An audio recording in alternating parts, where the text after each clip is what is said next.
Welcome once again to the Radical Imagination. I'm your host, Jim Vrettos. I'm a sociologist who's taught at John Jay College of Criminal Justice and Yeshiva University here in New York City. The history of humankind has been one of catastrophic war, violence, and brutality. With each century, more people are killed through war and war-related injuries in that century than all the previous centuries put together. With each succeeding century, the numbers increase and the trend continues.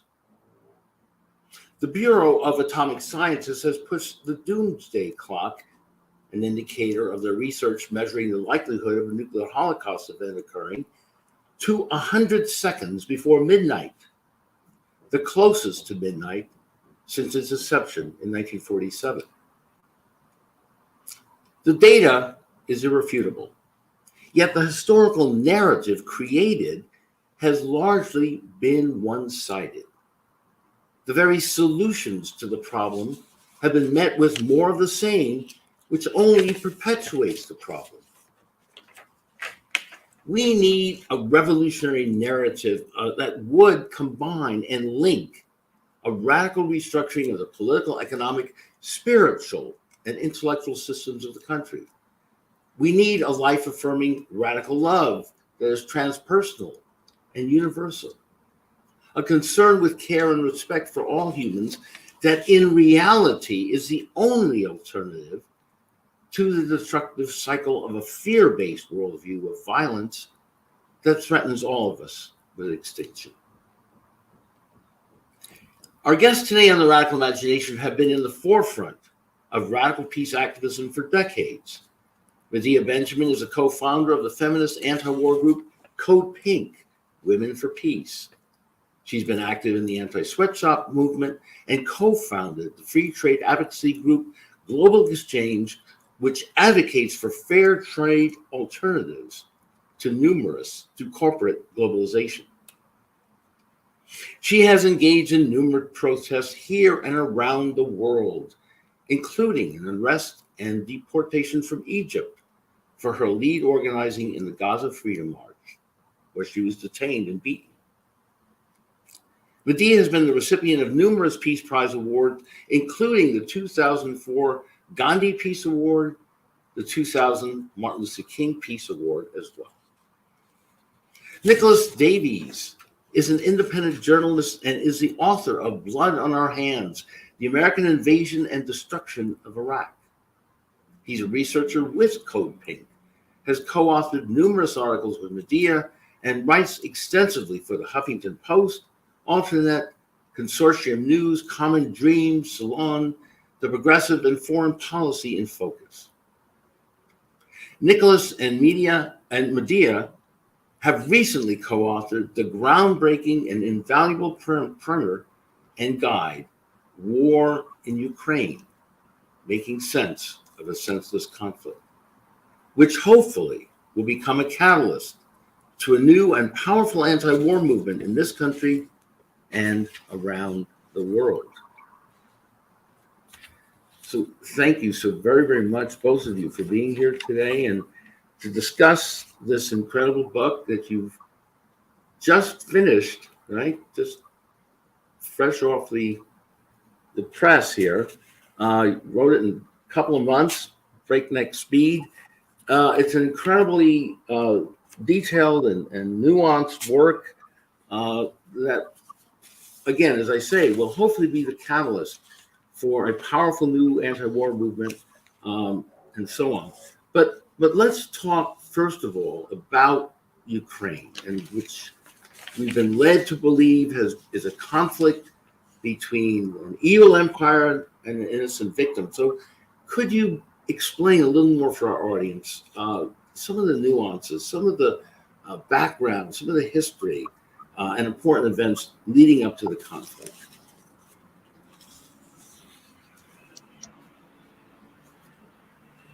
We get us started, Medea, or? Sorry. Yes. Well, as we do extensively in the book, we try to lay out what is the context for this war because we think that so many Americans think it just fell from the sky. This was just Russia's attempt to take over Ukraine, and that it's a black and white situation. And so, what we go into in the book is the various instances in which the US and West have defied the overtures of Russia to talk about their security concerns and gone right ahead and run roughshod over them. One is the extension of NATO, which some people in this country like to dismiss, but we try very carefully in our book to show all of the warnings that there were that came from U.S. officials, including ambassadors who were based in the Soviet Union at the time. We go in and look at academics, at people in the region who, and of course the Russians themselves, who kept saying that the expansion of NATO was a violation of the agreements that the US had and that it violated Russia's security. Nonetheless, the US kept that expansion going, and right up to the borders, where it then was threatening that Ukraine would also become a part of NATO. NATO being an aggressive, dangerous military alliance that was about to create a bulkhead at its border, along with Ukraine. And so this was one of the issues that really set up the context, with Ukraine being invited in 2008 to join NATO. And from then on, really starting to incorporate Ukraine not as an official member of NATO, but in many ways a de facto member of NATO. And I'll leave it to my co author, Nicholas, to talk about some of the other important context in which this war has taken place. Mm-hmm. Great. Yes, I think one of the one of the memes, if you like, that we get from people pushing back at some of our book events, and of course what you hear all the time in the media here, is that this is really all about President Vladimir Putin. You know, that he has ambitions to remake the Russian Empire, and if he isn't stopped in Ukraine, then, you know, who knows where he'll march into next, and all of that. And the people saying these things dismiss the idea that Russia might have had some legitimate concerns about NATO expanding right up to its borders, but in reality, the senior Western officials warned President Clinton in the 1990s that the whole notion of expanding NATO into Eastern Europe was extremely dangerous. 50 US foreign policy experts wrote to President Clinton when he was considering this, and they called it a policy error of historic proportions. When Clinton went ahead with it in 1998, George Kennan, the godfather of the Cold War, gave an interview to the New York Times in which he called this a new Cold War, and really just lamented that this was absolutely unnecessary. Nobody was threatening anybody. The Cold War was finally over, and this really could not have been more counterproductive. And of course, all those warnings took place in a world and in a United States where nobody had ever heard of Vladimir Putin. So I mean, this the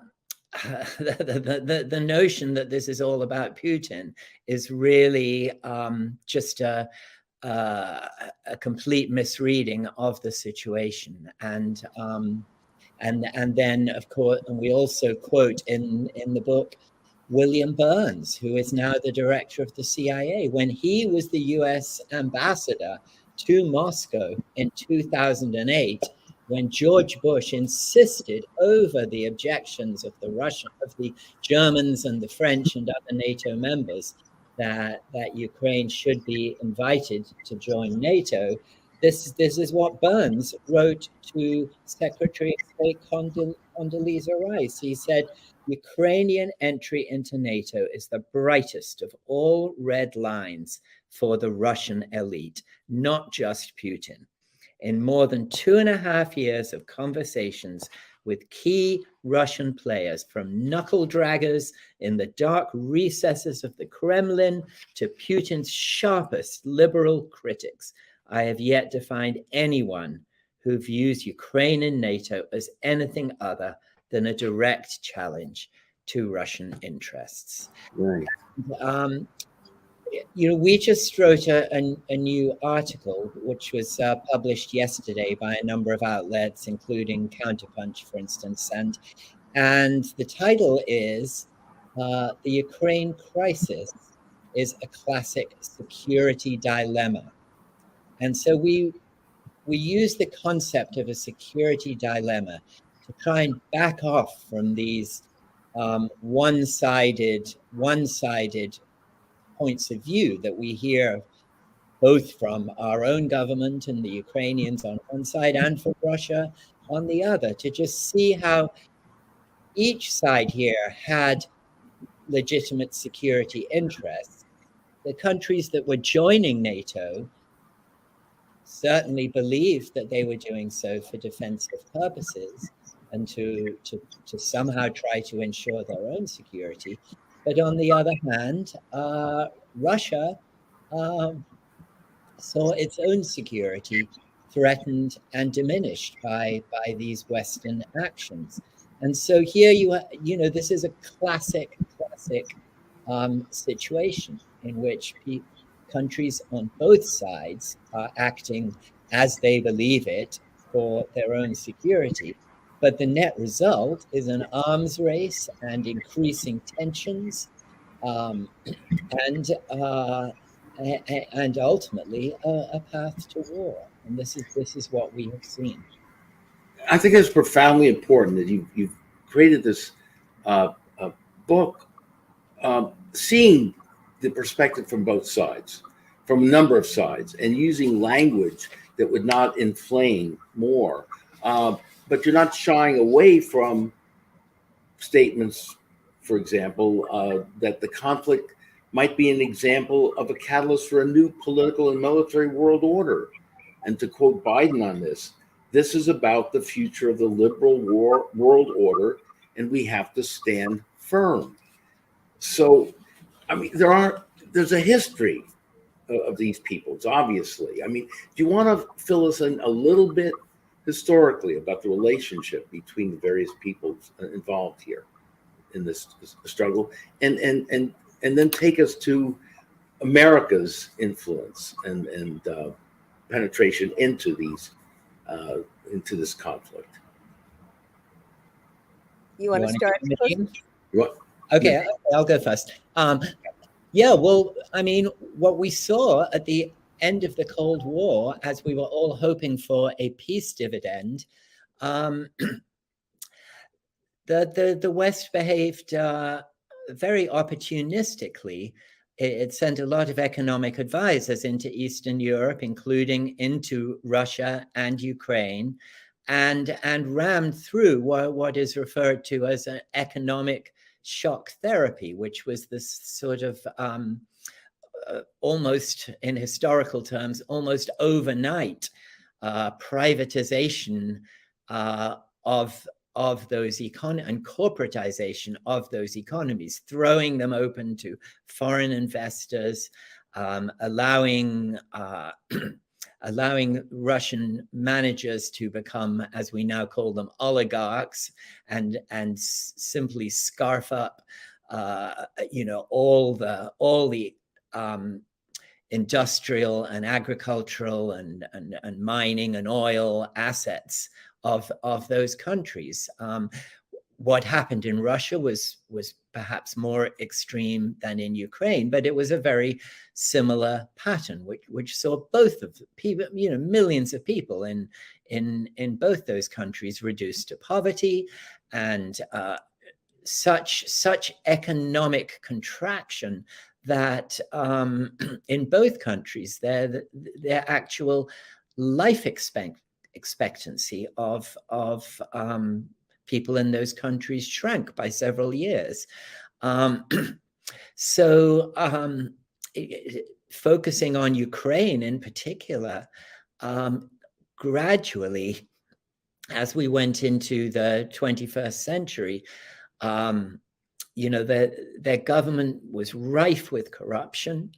These oligarchs controlled more and more of the economy, and but then a dynamic developed in which politicians and oligarchs were either allied more closely with the West or allied more closely with Russia and the industrial eastern part of Ukraine known as Donbass. And so a sort of tug of war developed in terms of the Ukrainian government, and yet each successive president and government ended up collapsing in various corruption scandals. So a Western president named Yushchenko was elected to great acclaim in what was called the Orange Revolution, but within a couple of years, he too was mired in corruption scandals, and he actually appointed his opponent, Yanukovych, who had been the governor of Donetsk in the east, appointed him as prime minister. Then in the next election, Yanukovych became president, and this gave rise to really, the events that we dedicate most of a chapter to in the book, which are the events of 2013 and 2014, which began with peaceful protests in Kyiv when Yanukovych said no to admittedly unfair agreement that was presented him by the European Union to put Ukraine on a path to EU membership. It would have opened up the economy of Ukraine to Western investors and to European corporations, but without a reciprocal opening up of the European Union to Ukrainian businesses. And so peaceful protests, led mostly by people from the west of Ukraine, began in Kyiv. They were repressed by the police, and things became gradually more and more violent. And and as they became a contest of force between the police and the protesters, extreme right-wing groups, including the neo-Nazi Svoboda Party, and then a group called Right Sector, basically formed militias to fight the police. And by January, they were conducting full-scale marches with weapons to try and march on the parliament building. And they were demanding the resignation of Yanukovych and threatening to overthrow the government. The US supported the protesters under Assistant Secretary Victoria Nuland, and the US Ambassador Jeffrey Pyatt can be heard on a tape that presumably leaked by the Russians, essentially handpicking who they wanted to form the new government of Ukraine once Yanukovych was overthrown. And eventually this all climaxed in February 2014 with the armed protesters marching on Parliament, the opposition politicians declaring that Yanukovych had resigned, which he never actually did, and forming a new government. The legitimacy of that government was questioned by many Ukrainians in many parts of Ukraine. A Gallup poll 2 months after Yanukovych was overthrown found that only 51% of Ukrainians considered the post-coup government to be the legitimate government of Ukraine, and in the parts of Ukraine where large majorities spoke Russian and as their first language and had close ties with Russia. Just just as the previously the pro-EU forces and the pro-Western forces had been launching big demonstrations. Now you had big demonstrations launched by people opposing the new government.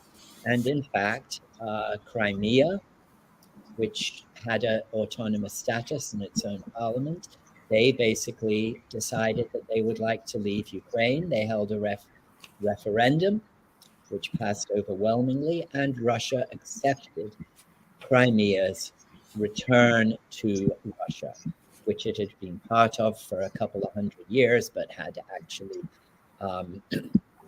become part of Ukraine in the 1950s. In the east, the provinces of Donetsk and Luhansk basically just declared independence after also holding referenda. And Russia did not accept them. In fact, Russia had counseled them not to hold this referenda at that time until they could be done in a way that would be recognized. However, what developed in the east of Ukraine as a result of this was a civil war that then raged for the next couple of years and ended up killing 14,000 people.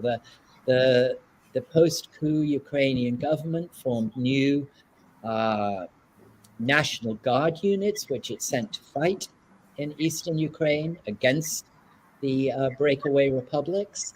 And they were led, some of their most aggressive units were formed from those same extreme right-wing neo-Nazi units that had been part of the revolution against Yanukovych. And so this was an incredibly violent situation. Thousands of people were being killed.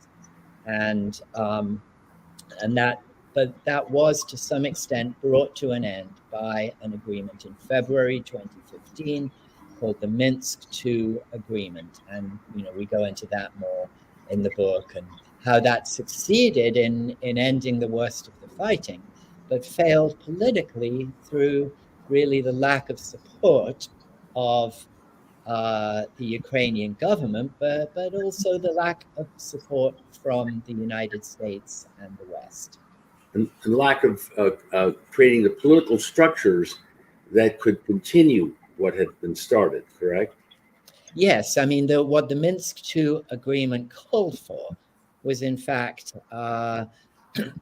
for those self-declared republics, the so-called Donetsk and Luhansk People's Republics, to actually, in order to keep them within Ukraine agreed in the Minsk II agreement to grant them an autonomous status where they would have a greater degree of internal self-government and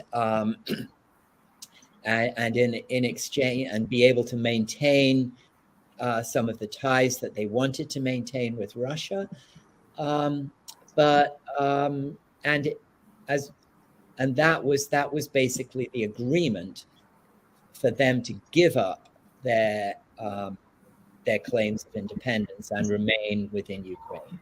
However, the Ukrainian government failed to push through the legislation. It was violently opposed by the extreme right-wing forces in Ukraine who really just wanted to fight to reconquer those areas. Right. And so, we ended up in 2022, 7 years after the signing of the Minsk II agreement, with the status of those regions still unresolved, and a line of control and a buffer zone between the Ukrainian government forces and the forces of the breakaway republics supported by the Russians.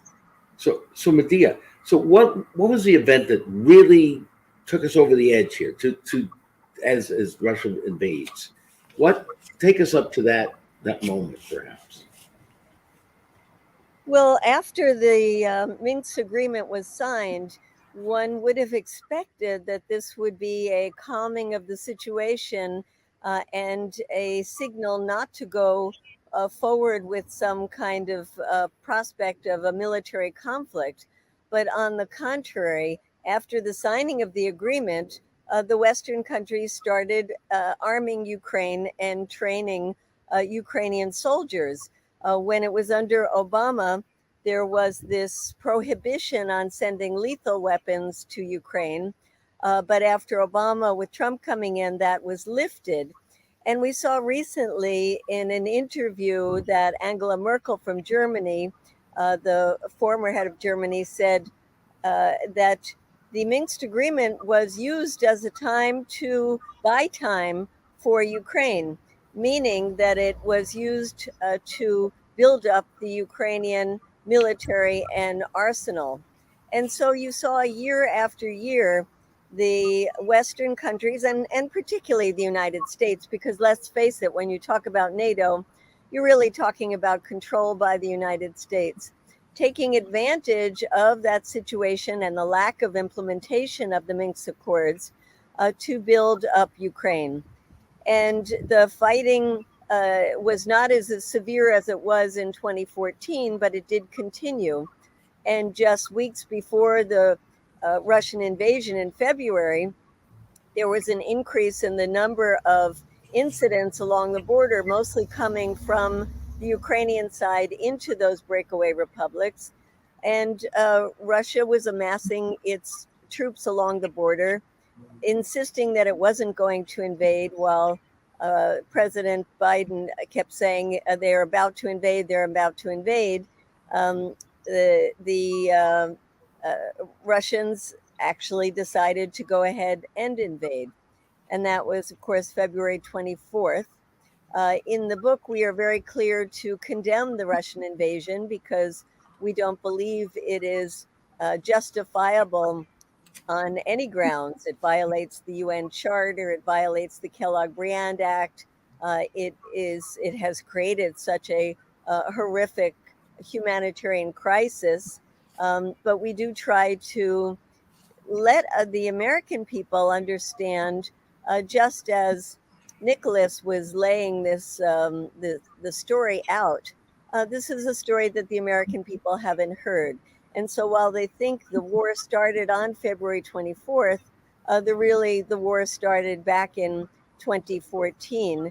And this is, of course, a much, much more horrific continuation and expansion of that war.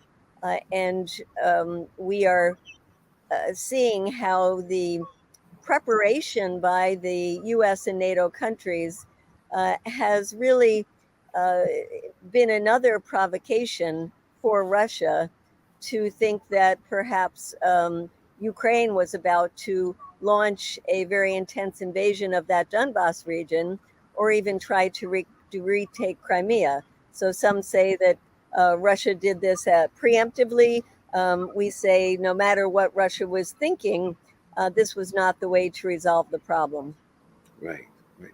So, what do you see as the role of U.S. arms merchants, weapons conglomerates in this conflict? I mean, influencing American foreign policy in a bipartisan way. In a sense, we have two war parties, as I keep mentioning. Absolutely, and uh, it's been horrific to see the increased power of this weapons industry, the military industrial congressional complex that Eisenhower warned us against in 1961.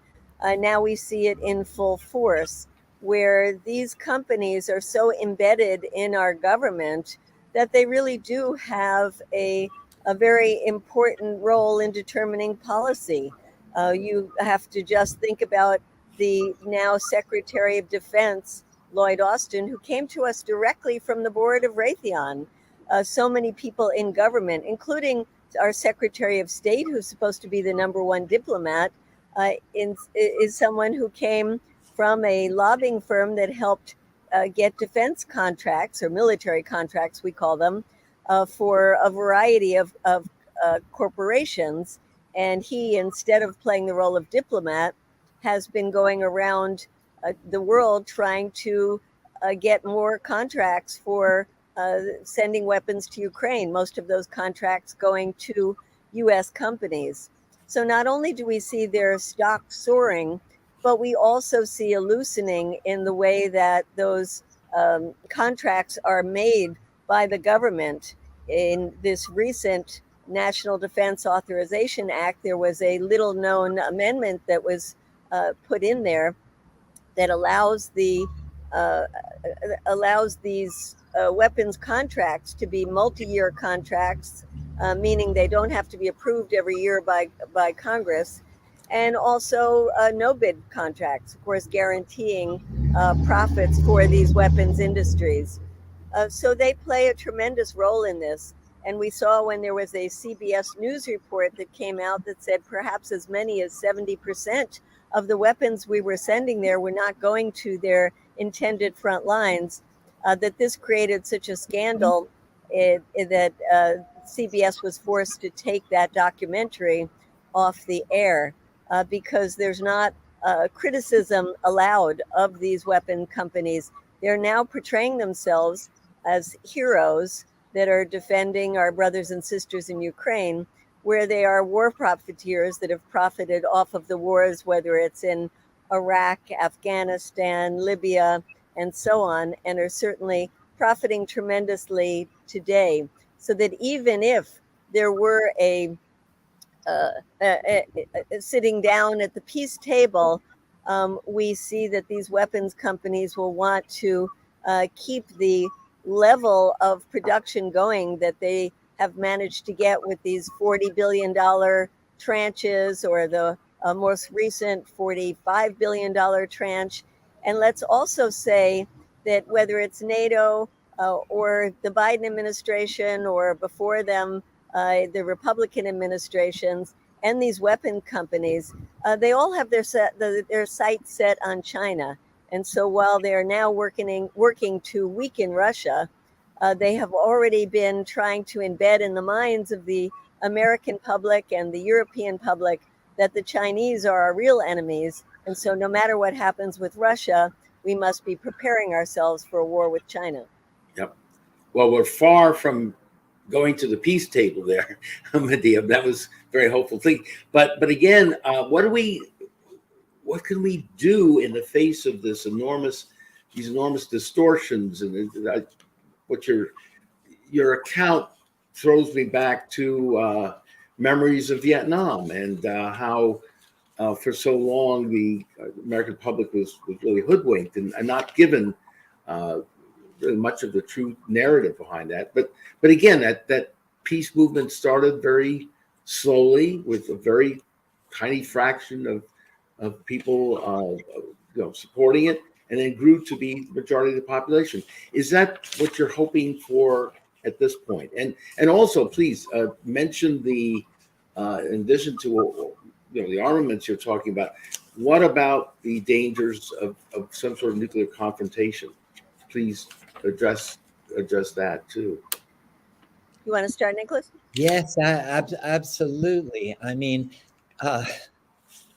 part of what those contracts that Medea is talking about are to, the weapons sent to Ukraine were mostly weapons out of US and other stockpiles.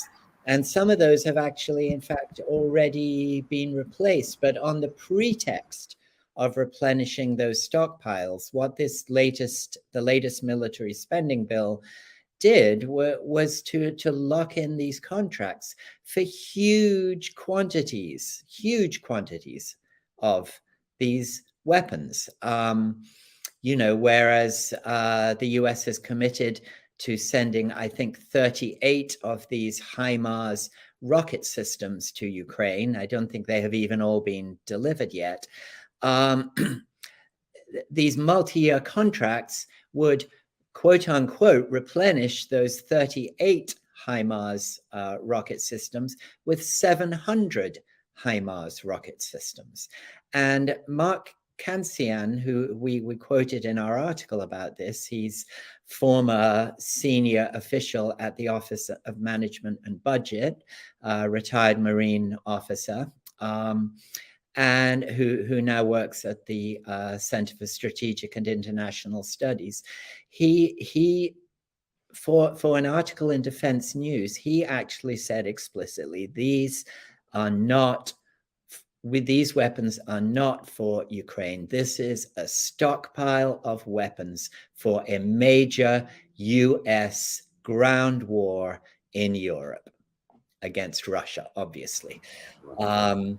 And so that brings us to the danger you're talking about, Jim, which is, how does this end? I mean, if this does not end and as soon as possible at the negotiating table, then what is going to happen here? Even Jens Stoltenberg, the Secretary General of NATO, who is a former Prime Minister of Norway, he told in a Norwegian interview recently that his greatest fear for this winter is that the war will spread to become a wider direct war between NATO and Russia.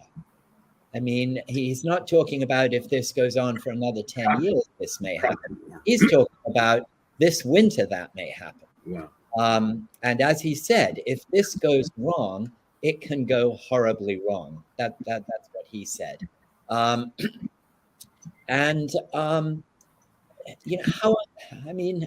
would just ask all your viewers, how on earth did we end up here? From the end of the Cold War 30 years ago, when we all hoped for a peace dividend, between NATO expansion, between the military-industrial complex taking advantage of a terrorist attack on New York and Washington to launch what they called a war on terror, which was in fact the largest US military buildup of weapons.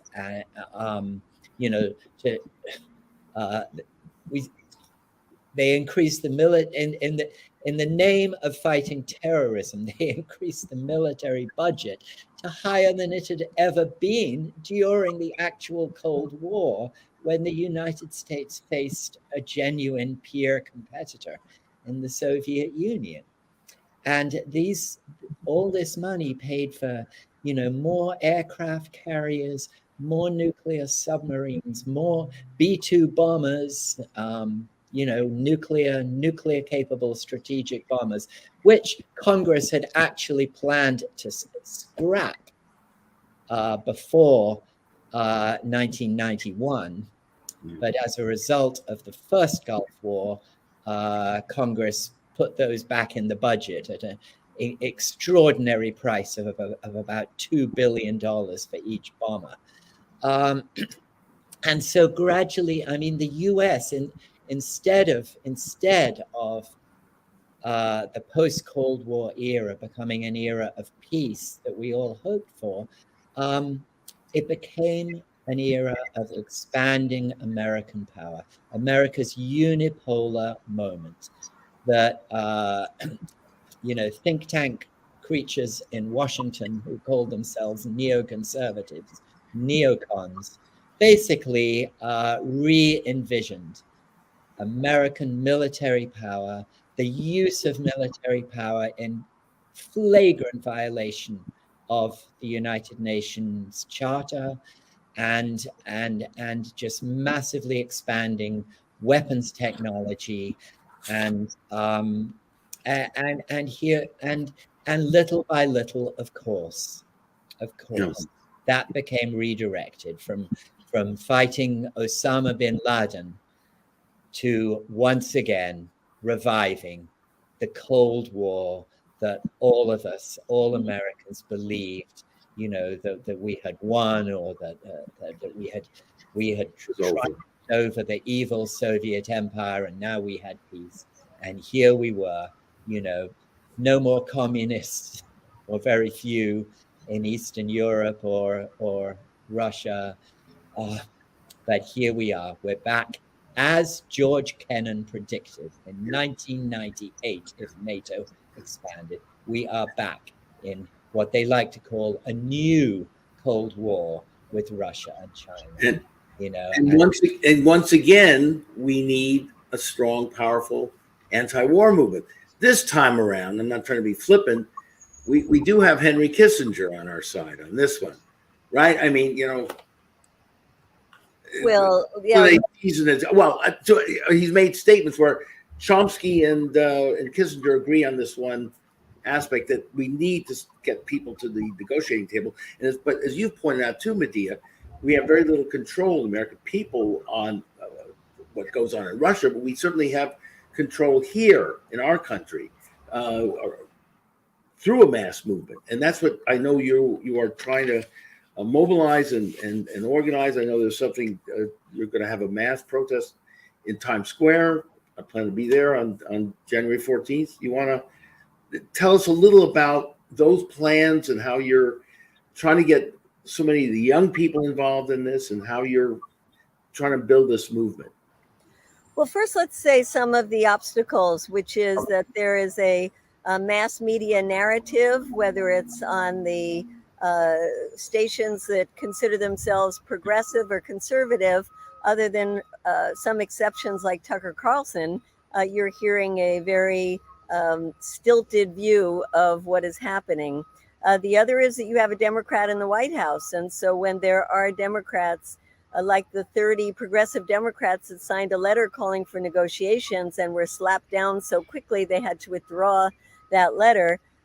When there's a Democrat in the White House, it's hard to not only get Democrats in Congress, but also Democrats across the country who have been traditionally part of anti-war movements.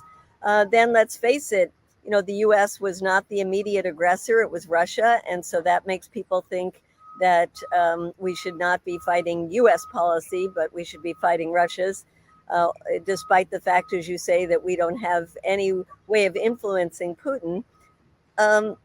So we have all of those obstacles together. You laughed about Kissinger having a good position on this. It's not just Kissinger, it's extreme right people in the Republican Party in Congress. It's people like Tucker Carlson. It's people like Donald Trump who say, if I was in the White House, I would talk to Putin and this war would be over. And so it's been very difficult. We find even within the few peace organizations that exist, there's a lot of educational work that has to be done to make people feel comfortable with the position of saying, we must call for a ceasefire and negotiations. And so we are slowly building that up. That's why we not only wrote the book, but we've been on this massive book tour, 50 cities that we'll have gone to.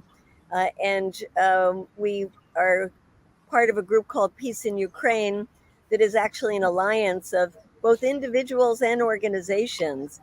People who are watching this can become part of it by going to peaceinukraine.org. We meet every 2 weeks and come up with ideas or support other groups in their actions. You mentioned the one on January 14th in New York City. There's another one on February 19th that's happening in Washington, D.C. There are weeks of actions that are happening, like around the Martin Luther King week. And we are reaching out to new constituencies.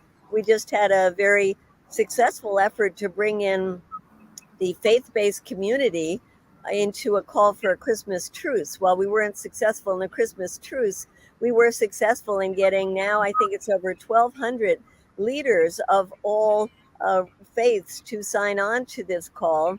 And we want to use that base that we built to not only keep building it, but that they are asking for a meeting in the White House, and they do have contacts in the White House because they've been there at various prayer services. And we do want to keep that faith-based group moving forward with this call for negotiations. We're reaching out to the environmental community, the big organizations, as well as the smaller ones, to get them to realize that war is the worst thing for the environment, and that we'll never be able to really address the disaster of the climate unless we solve this problem of a war that could take us into a nuclear winter. And we're trying to reach out to all different walks of life, people that belong to Rotary clubs, people that are in World Affairs Councils, UN associations. It's difficult work. It takes a lot of effort. And we open up a hornet's nest when we go into some of these places, and ourselves are accused of being Putin apologists, even though I say that were I living in Russia, I'm pretty sure I'd be in jail for protesting this war. Yeah. In any case, this is part of the effort that we have to do to build up a new movement, to get new constituencies involved, and to really create this groundswell that pushes both the people who hold the purse strings in Congress, as well as the people in the White House, who should be talking to their counterparts. Biden should be talking to Putin. Anthony Blinken should be talking to Lavrov. And of course, all of them should be pushing the Ukrainians to peace talks as well. How do you win your opponents over? What sort of language, narrative do you present in these discussions, meetings you have? Both of you. I'll let you start, Nicholas. And yeah, go ahead, Nicholas. How do you win? You're seemingly charming, articulate. How do you get your? Well, I think as I said at the beginning of this show, I think it's important to explain to people that this is not all about Vladimir Putin, because one of the nasty things that that we find in American politics is that our politicians have discovered that personalizing things can be a powerful weapon. It's easier to get people to hate Vladimir Putin than it is to get people to hate, 200 million Russians. And so I try to, as you saw, point out that in fact, there were problems with these US policies long before anyone had ever heard of Vladimir Putin. So that's just one example. Yeah. Of how one example I use is to give examples of how there have been talks on specific things, because we get a lot of people saying you can't talk to Putin.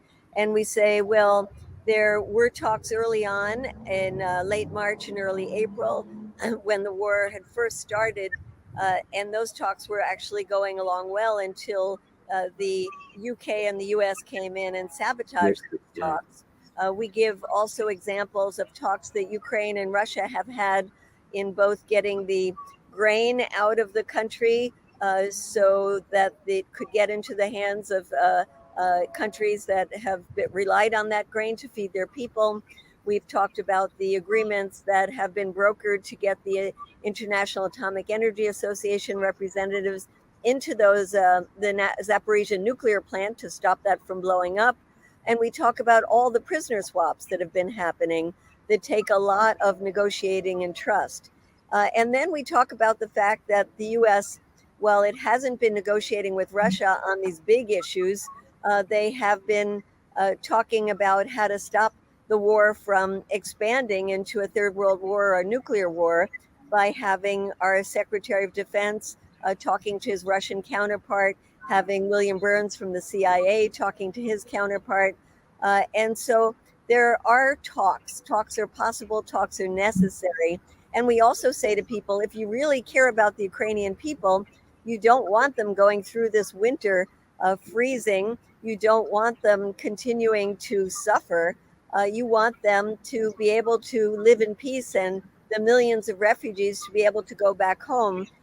The only way there's going to happen is at peace talks. And finally, I would say it's important to bring up what the chair of the Joint Chiefs of Staff, Mark Milley, said.